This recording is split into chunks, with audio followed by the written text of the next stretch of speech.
आपके अपने YouTube channel legal and social awareness के एक और एपिसोड में बहुत बहुत स्वागत है।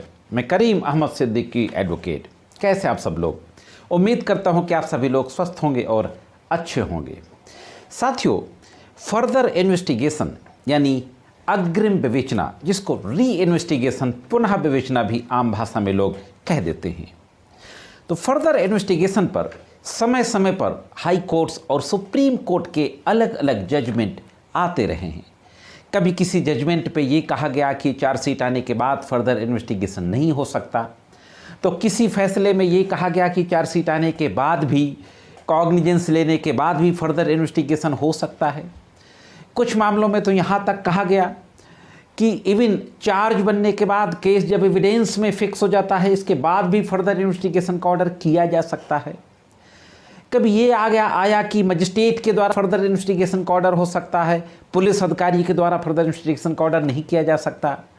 तो कभी ये कहा गया कि पुलिस अधिकारी के द्वारा भी फर्दर इन्वेस्टिगेशन का आदेश किया जा सकता है।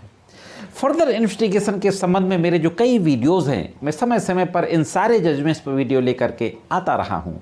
उन सारे वीडियो की प्लेलिस्ट का लिंक आई बटन में है। आप डिटेल में अगर देखना चाहें तो उन वीडियोज़ को देख सकते हैं।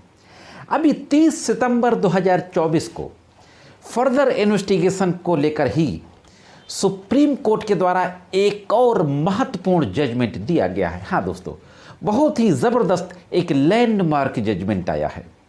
तो आज के इस एपिसोड में सुप्रीम कोर्ट के उसी फैसले के बारे में बातचीत करने जा रहा हूँ। बहुत महत्वपूर्ण जानकारी है। अगर आपका कोई कोर्ट कचहरी मामला चल रहा है और इस तरीके का कोई इशू है, तो भी ये जानकारी आपके काम आएगी।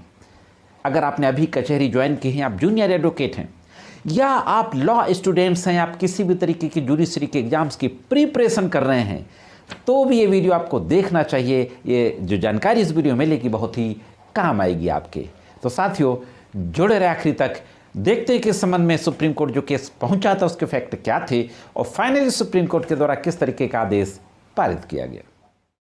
साथियों, जो मामला सुप्रीम कोर्ट पहुंचा, इसके फैक्ट मैं ब्रीफ में आपको बता दूं कि एक एफआईआर दर्ज होती है मार्च 2013 को, 31 मार्च 2013 को। एफआईआर दर्ज होने के बाद, जैसा कि आप जानते हैं कि इन्वेस्टिगेशन होता है। विवेचना के बाद मामला सही पाए जाने पर 11 जुलाई 2013 को कोर्ट में चार्जशीट दाखिल होती है। चार्जशीट आने के बाद ट्रायल चलता है और पूरा ट्रायल चलने के बाद अक्टूबर 2019 में केस में फाइनल बहस हो जाती है। जिस दिन कोर्ट में केस में अंतिम बहस होती है, उसी दिन लंच बाद एक एप्लीकेशन दे दी जाती है 311 की, वादी मुकदमा के द्वारा। 311 आपको मालूम है, गवाहों को दोबारा बुलाने के लिए एप्लीकेशन दी जाती है और ये कहा जाता है कि फला फला विटनेस, आई विटनेसेस थे, इसके संबंध में कोई जांच नहीं की गई, लिहाजा इनको रिकॉल कर लिया जाए, तलब कर लिया जाए। ट्रायल कोर्ट के द्वारा एप्लीकेशन को खारिज कर दिया जाता है। इसके बाद हाई कोर्ट जाते हैं। हाई कोर्ट के द्वारा भी उस रिकॉल एप्लीकेशन को, जो ट्रायल कोर्ट ने खारिज किया, तो उस ऑर्डर को कंफर्म कर दिया जाता है। ट्रायल कोर्ट और हाई कोर्ट दोनों के द्वारा 311 के एप्लीकेशन को खारिज करने के बाद फिर 173 सबसेक्शन 8 सीआरपीसी में फर्दर इन्वेस्टिगेशन का ऑर्डर दे दिया जाता है। ट्रायल कोर्ट के द्वारा 173 सबसेक्शन 8 सीआरपीसी की फर्दर इन्वेस्टिगेशन की प्रेयर वाली एप्लीकेशन रिजेक्ट कर दी जाती है। इसके खिलाफ हाई कोर्ट में याचिका दाखिल की जाती है। हाई कोर्ट के द्वारा जो ट्रायल कोर्ट ने ऑर्डर खारिज किया था 173(8) के एप्लीकेशन को, उसको दोबारा सुनवाई का आदेश दे दिया जाता है, पुनः विचार करने की अनुमति दे दी जाती है। हाई कोर्ट के इस ऑर्डर के खिलाफ सुप्रीम कोर्ट जाया जाता है। तो देखते हैं दोस्तों कि सुप्रीम कोर्ट में क्या होता है और सुप्रीम कोर्ट के द्वारा कौन सी महत्वपूर्ण टिप्पणियां की जाती हैं। साथियों, दोनों पक्षों के आर्गुमेंट सुनने के बाद सुप्रीम कोर्ट ने बहुत महत्वपूर्ण बातें कही। सुप्रीम कोर्ट में जो बेंच थी इस मामले की सुनवाई कर रही थी, जस्टिस बी आर गवई और जस्टिस के.वी. विश्वनाथन की खंडपीठ के द्वारा मामले की सुनवाई की जा रही थी। दोनों न्यायमूर्तियों के द्वारा कहा जाता है कि जहां नए साक्ष्य सामने आते हैं जो पहले से आरोपी रहे व्यक्तियों को फंसा सकते हैं या पहले से आरोपी व्यक्तियों को दोषमुक्त कर सकते हैं, या जहां जांच एजेंसी के संज्ञान में आता है कि किसी अपराध के लिए पहले से आरोपी व्यक्ति के पास अच्छा बहाना है, तो वह जांच एजेंसी का एक कर्तव्य हो सकता है कि वह उसकी वास्तविकता की जांच करे। आगे कहा जाता है कुछ उचित आधार होने चाहिए जिसके आधार पर आगे की जांच के लिए आवेदन किया जाना चाहिए, जिससे कि अदालत इस निष्कर्ष पर पहुंच सके कि न्याय के उद्देश्य के लिए आगे की जांच की अनुमति देने की आवश्यकता है। महत्वपूर्ण बात कही गई कि आगे की जांच के लिए यानी फर्दर इन्वेस्टिगेशन के लिए कुछ नए आधार होना चाहिए, जिससे कि न्यायालय को लगे कि इस जांच की आवश्यकता इसलिए है कि न्याय तक पहुंचा जा सके, न्याय किया जा सके। आगे कहा जाता है दोस्तों कि इस मामले में 6 साल बाद, चार्जशीट दाखिल होने के 6 साल बाद 311 की एप्लीकेशन दी गई और उसको यहाँ से और हाईकोर्ट से खारिज होने के बाद 173(8) की एप्लीकेशन दी गई। अदालत के सामने जो मुख्य मुद्दा था वो यह था, इस तथ्य पर अदालत को देखना था कि क्या बिना आगे की जांच के आदेश देते समय न्यायालय ने कोई गलती की है क्या। अदालत ने सुप्रीम कोर्ट को देखना था कि क्या हाई कोर्ट ने आगे की जांच का आदेश करके कोई गलती तो नहीं की है।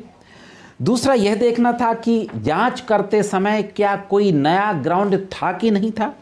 इन सारी बातों को देखने के बाद सुप्रीम कोर्ट के द्वारा दोस्तों एक और महत्वपूर्ण बात कही जाती है और अपना फाइनल आदेश दिया जाता है। हाँ साथियों, सुप्रीम कोर्ट के बेंच के द्वारा कहा जाता है कि रिकॉल की एप्लीकेशन खारिज होने के तुरंत बाद फर्दर जांच के लिए आवेदन दायर करना यह मामले को खींचने का प्रयास था, क्योंकि आगे के जांच के लिए आवेदन में कोई नया आधार नहीं था।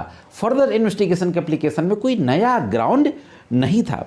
न्यायालय ने कहा कि आगे की जांच के लिए न्यायालय से निर्देश लेना चाहती है तो उसे मुकदमे में साक्ष्य की स्थिति के दौरान ही आवेदन करना चाहिए था। कोर्ट ने कहा कि अगर फर्दर इन्वेस्टिगेशन की आवश्यकता थी तो जिस समय एविडेंस चल रही थी उसी समय एप्लीकेशन देनी चाहिए थी, लेकिन उस समय ना दे करके फाइनल बहस हो जाने के बाद एप्लीकेशन दी गई। फाइनली जांच अधिकारी द्वारा की गई आगे की जांच के आधार पर तैयार की गई कोई अतिरिक्त चार्जशीट रिकॉर्ड पर नहीं ली जाएगी। यह सुप्रीम कोर्ट के द्वारा महत्वपूर्ण बात कही जाती है कि हाई कोर्ट द्वारा जो जांच की अनुमति दी गई थी फर्दर इन्वेस्टिगेशन की, उसके अनुपालन में अगर कोई सप्लीमेंट्री चार्जशीट तैयार की गई है तो उसको रिकॉर्ड पर नहीं लिया जाएगा। कोर्ट ने कहा हम आश्वस्त हैं कि आगे की जांच के लिए इस स्तर पर अतिरिक्त चार्जशीट रिकॉर्ड पर लेने का आदेश देना कानून के अनुसार नहीं होगा। यह इस न्यायालय द्वारा निर्धारित सिद्धांतों के विपरीत होगा। हाँ दोस्तों, सुप्रीम कोर्ट ने कहा कि पहले से जो न्यायालय आदेश कर चुकी है फर्दर इन्वेस्टिगेशन के संबंध में, अगर हम ऐसा करते हैं तो उन सिद्धांतों के विपरीत होगा और हाई कोर्ट के जो फर्दर इन्वेस्टिगेशन के ऑर्डर का अनुमति का जो आदेश था उसको निरस्त कर दिया जाता है। दोस्तों साथियों, जो केस था के वदिवेल बनाम के शांति, पूरी डिटेल आपकी स्क्रीन पर है। यह थी फर्दर इन्वेस्टिगेशन के बारे में एक और महत्वपूर्ण जानकारी। कैसे लगी कमेंट्स करके जरूर बताएं। चैनल में नए हो, वीडियो को पहली बार देख रहे हैं तो चैनल को सब्सक्राइब करके बेल बटन को हिट करके ऑल पे जरूर सेट कर दें। अगर मेरे द्वारा जो जानकारी दी जाती है आपको अच्छी लगती हो तो वीडियो को लाइक और शेयर करते रहा करें। आज के इस एपिसोड में सिर्फ इतना ही। मिलते हैं किसी अन्य एपिसोड में कानून की कुछ अन्य जानकारियों के साथ। तब तक महत्वपूर्ण जानकारियों के लिए देखते रहें लीगल एंड सोशल अवेयरनेस।